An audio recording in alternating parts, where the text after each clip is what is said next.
Disclaimer: this is not a real Greek myth, I made it up, although the characters are real in Greek mythology. Hope you enjoy. Pontus was pacing nervously, his crabclaw horn snapping restlessly upon his head. He was walking next to his favorite body of water, the Aegean Sea, but even that didn't seem to calm him. Not nearly enough people have heard of Pontus. Although most of those people have heard of his all-powerful, master of the sea son, Poseidon. Pontus thought this begrudgingly. Who did those people think gave him those powers? You see, Pontus was the original sea god. Although, the term sea god did not do Pontus justice at all, because, in fact, Pontus was the sea. With every pace along the Aegean Sea coast, the sea rippled, as though sensing Pontus's stress. Not much made a god anxious, but a meeting with your mother would certainly do it.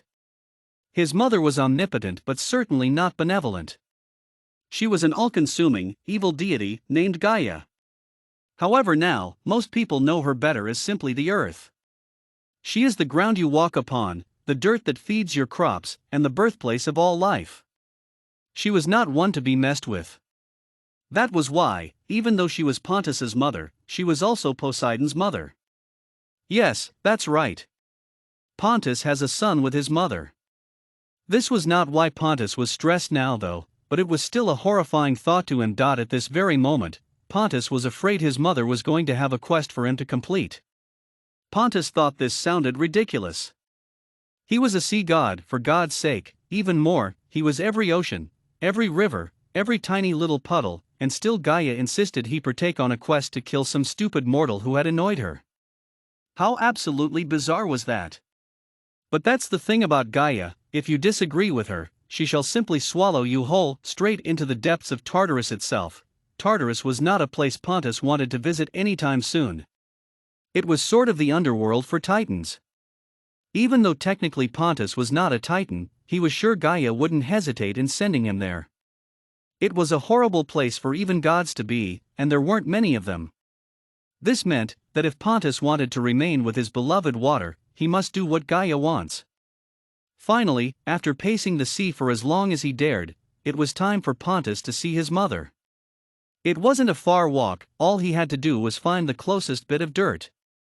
"Mother," he said, tentatively, "I heard you wanted to see me. Have you got another chore for me to complete?" Slowly, the ground started to stir, until Pontus could just about make out the outline of a face in the soil. The mouth started to creep into a sneer. Pontus' heart raced a little bit faster. No one, not even her son, was safe from Gaia. "Ah, Pontus, my dear. You are ever so faithful." The mouth didn't move as she said this. The words just seemed to appear in Pontus's mind. "I do indeed have a quest for you. Out there." Gaia had no hands, so could not point, but somehow, Pontus knew she meant in the direction of the Aegean Sea. This did make Pontus feel a little bit better. If he had to fight, at least it was on the water. Gaia continued to cast words into his head. "About 3 days that way, you will meet a man. He will explain more. You will go there now." And with that, the face disappeared. Pontus turned towards the sea and set off for his journey, since he gambled that whatever was waiting for him was 1,000 times better than Tartarus. Being a god, the journey was pretty easy. There were no monsters for Pontus to slay, no barriers for him to overcome, for if there were any, they would obey him. As they did in fact live in his territory, with his permission. Pontus passed many hippocampi, most of whom stopped to say hello. He passed by a very small island. It was really just a tree on a rock. Lounging in the shade of the large tree were a group of sea nymphs, who all politely waved at Pontus passing by. Now that Pontus's conversation with Gaia was over, his heart had started to return to its usual rhythm, although Pontus knew that if he did not succeed on this journey, Gaia would not be happy at all. This did frighten him slightly, but Pontus was a god.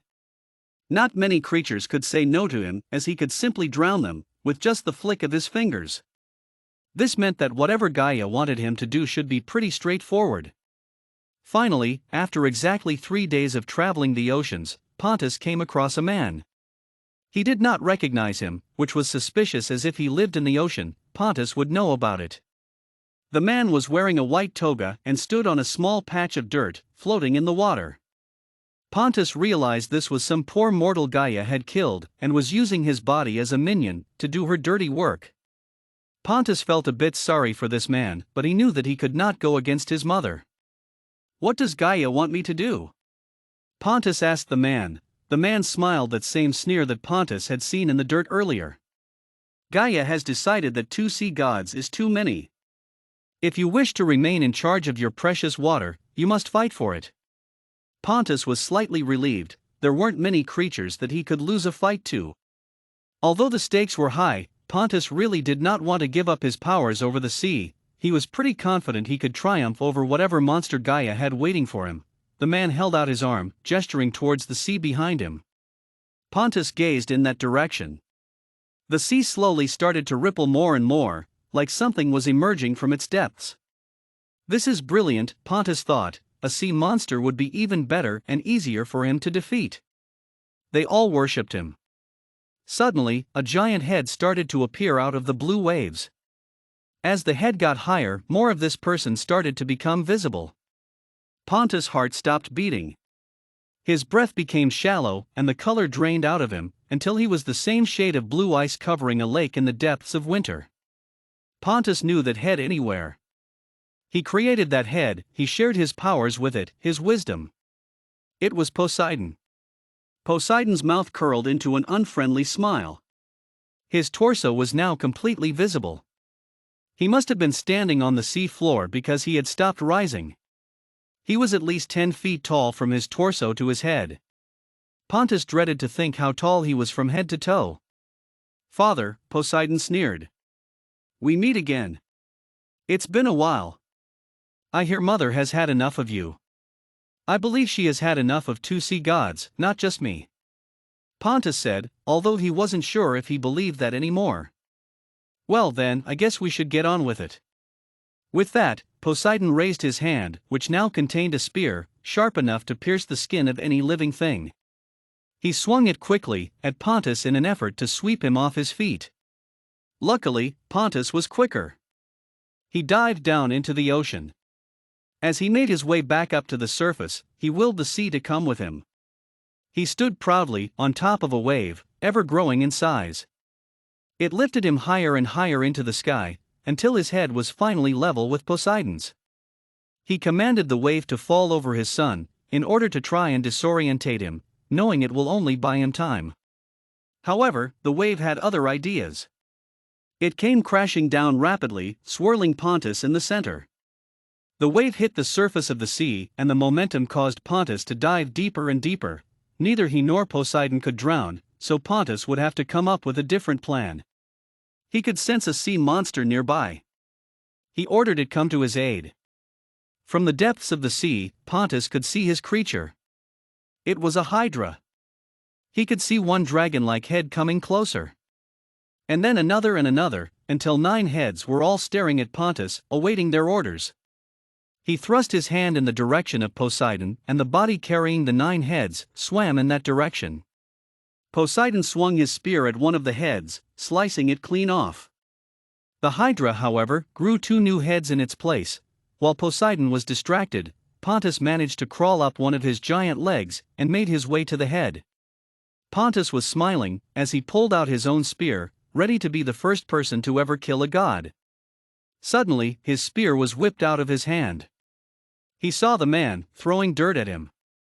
No, that wasn't right. The dirt wasn't flying at him, it was literally slapping him. It had formed a huge hand, and it was hitting Pontus across the face. One of the hydra heads had noticed this and slithered back into the sea, not wanting to be on the side against Gaia. Pontus, once again, felt all his confidence drain out of him. Poseidon was right, Gaia was working against him. His own mother wanted him destroyed. As he was distracted, thinking about his mother's betrayal, Poseidon grabbed Pontus in his giant hand and pierced his spear straight through Pontus's heart. Poseidon was laughing. "I am victorious. I shall take my rightful place as the Olympian god of the sea." Pontus, being the sea, could not actually die, but he felt like he had. His son and mother had plotted against him. He would not be welcome at the sea anymore. The ocean was now completely under Poseidon's control. He would be banished to the place he hated the most, a desert with no water for miles, a place where time would forget him. So, the next time you think of the sea, and how powerful Poseidon must be to control it all, remember of what he did to become that. Remember how he murdered the essence of his own father, just so he could sit on a throne, on top of a stupid mountain for all eternity, while the person who gave him his powers is stuck, helpless, alone and far, far away from everything he ever loved.